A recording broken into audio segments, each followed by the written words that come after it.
Olá, queridos! Voltei! Segundo vídeo da aula de hoje. Tive que interromper a gravação daquele vídeo anterior, que aconteceu um pequeno desastre doméstico. Estou ficando muito boa nisso nesse período de distanciamento social. Então, queridos, eu terminei o vídeo anterior falando, né, de um texto que eu agreguei aí o material dos senhores, que é um texto de Lavra de Feijó, mas que consta um excerto do José Afonso da Silva, né, um eminente constitucionalista. Provavelmente os senhores devem ter estudado José Afonso da Silva durante suas aulas de direito constitucional.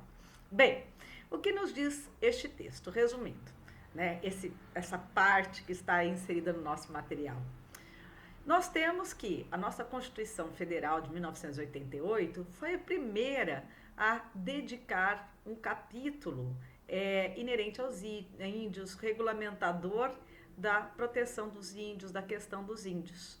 Então, caríssimos, nós temos que essa proteção está no artigo 231 e 232, que eu acabei de ler para os senhores no vídeo anterior, e nós temos também que a nossa Constituição, conforme diz José Afonso da Silva, ela criou um sólido sistema de proteção às populações indígenas, ou seja, de proteção dos seus direitos e suas garantias, né, dessas comunidades indígenas.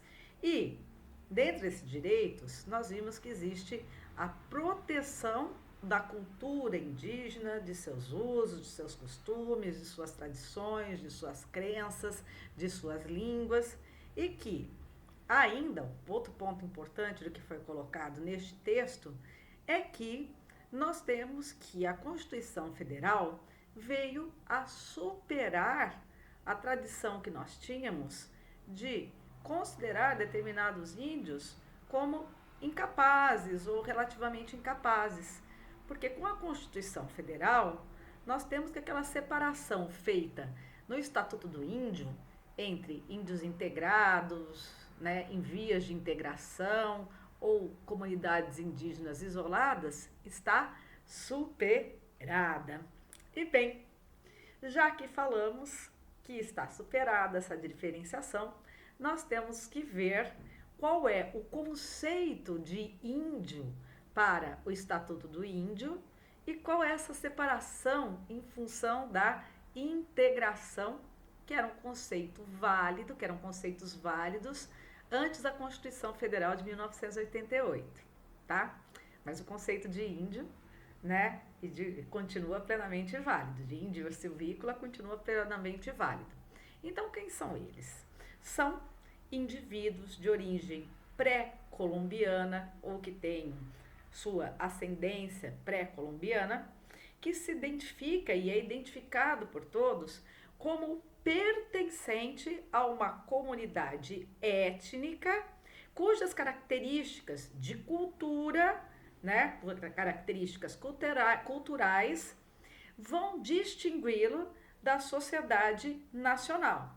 Enfim, índio é aquele indivíduo que pertence a uma comunidade indígena. Bem, o Código Penal, ele distingue, antes de a gente fazer aquela separação, vamos pensar, né, se o Código Penal tratou dos índios.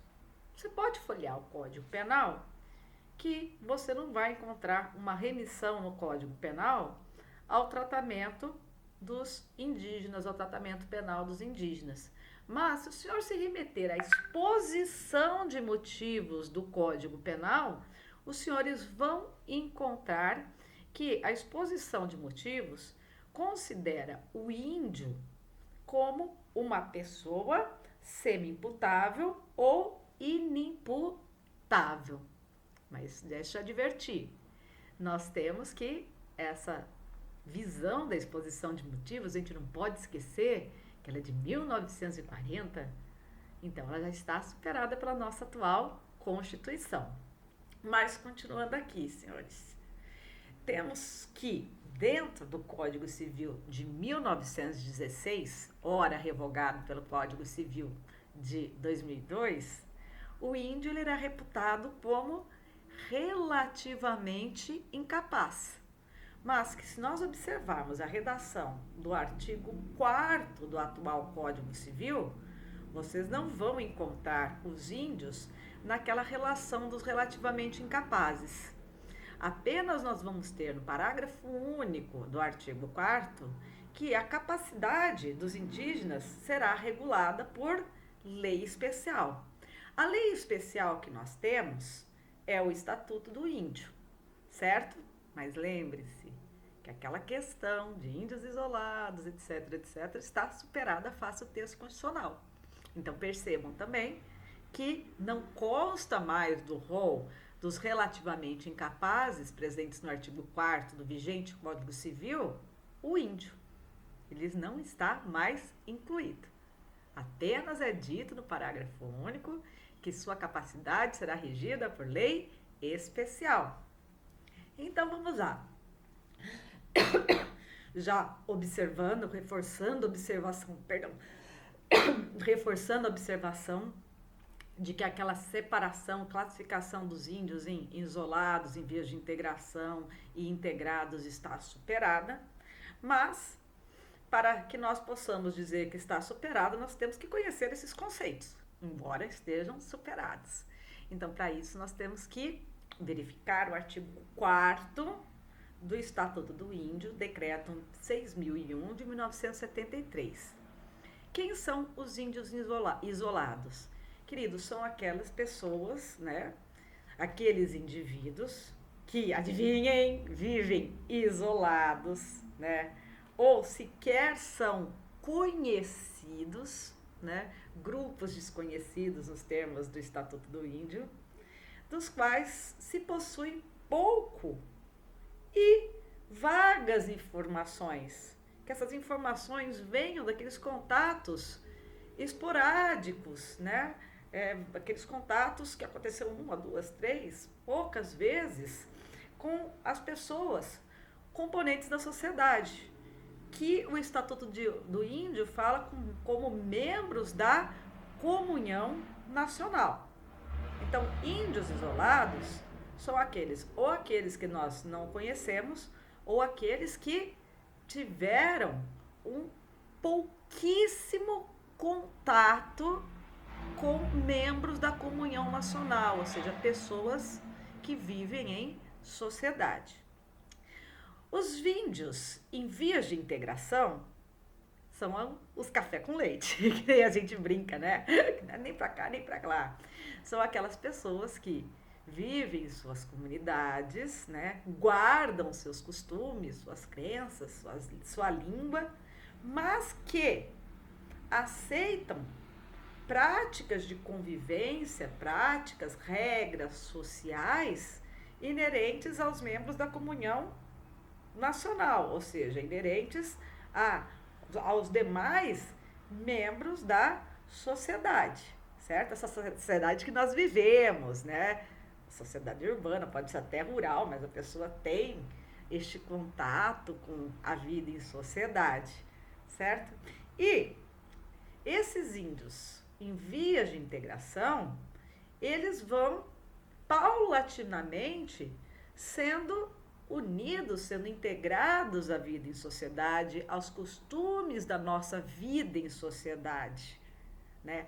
Aos costumes dos membros da comunhão nacional. Não obstante, eles ainda guardem sua cultura, suas tradições, suas crenças, mas cada vez mais eles vão precisando daqueles setores da comunhão nacional para obter o seu sustento, para obter a sua subsistência.